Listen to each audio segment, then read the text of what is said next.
ang mga kagamitan sa paglalaba, katulad ng damit na puti at damit na dekolor, sunrocks na puti at sunrocks na dekulay, at sabong powder ay ating gagamitin kung kinakailangan. Brush, sabong bar, downy, palanggana, at tubig.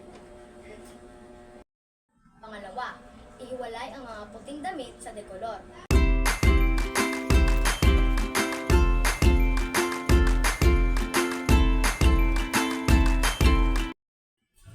Pangatlo, suriin natin isa-isa ang mga damit kung may mantsa o sira at baligtarin natin ito.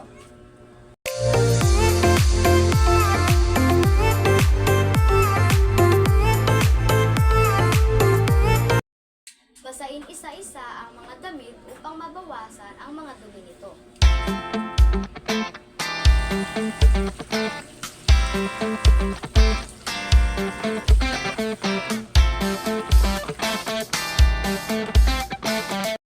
Panglima, sabunin ng una ang mga puti at bigyang pansin ang kwelyo, kilikili, bulsa at mga laylayan. Gagamit rin tayo ng sabong powder para mabilis matanggal at dumi at gagamit tayo ng sabong bar.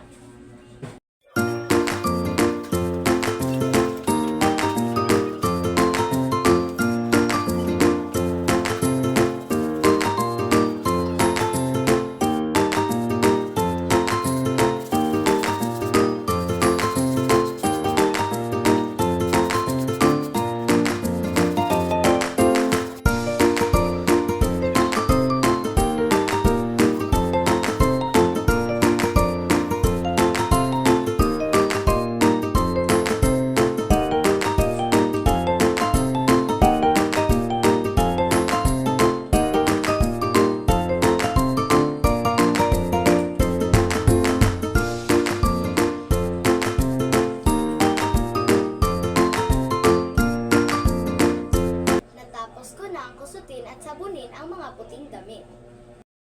Balawan na natin ng 3 beses ang mga puting damit.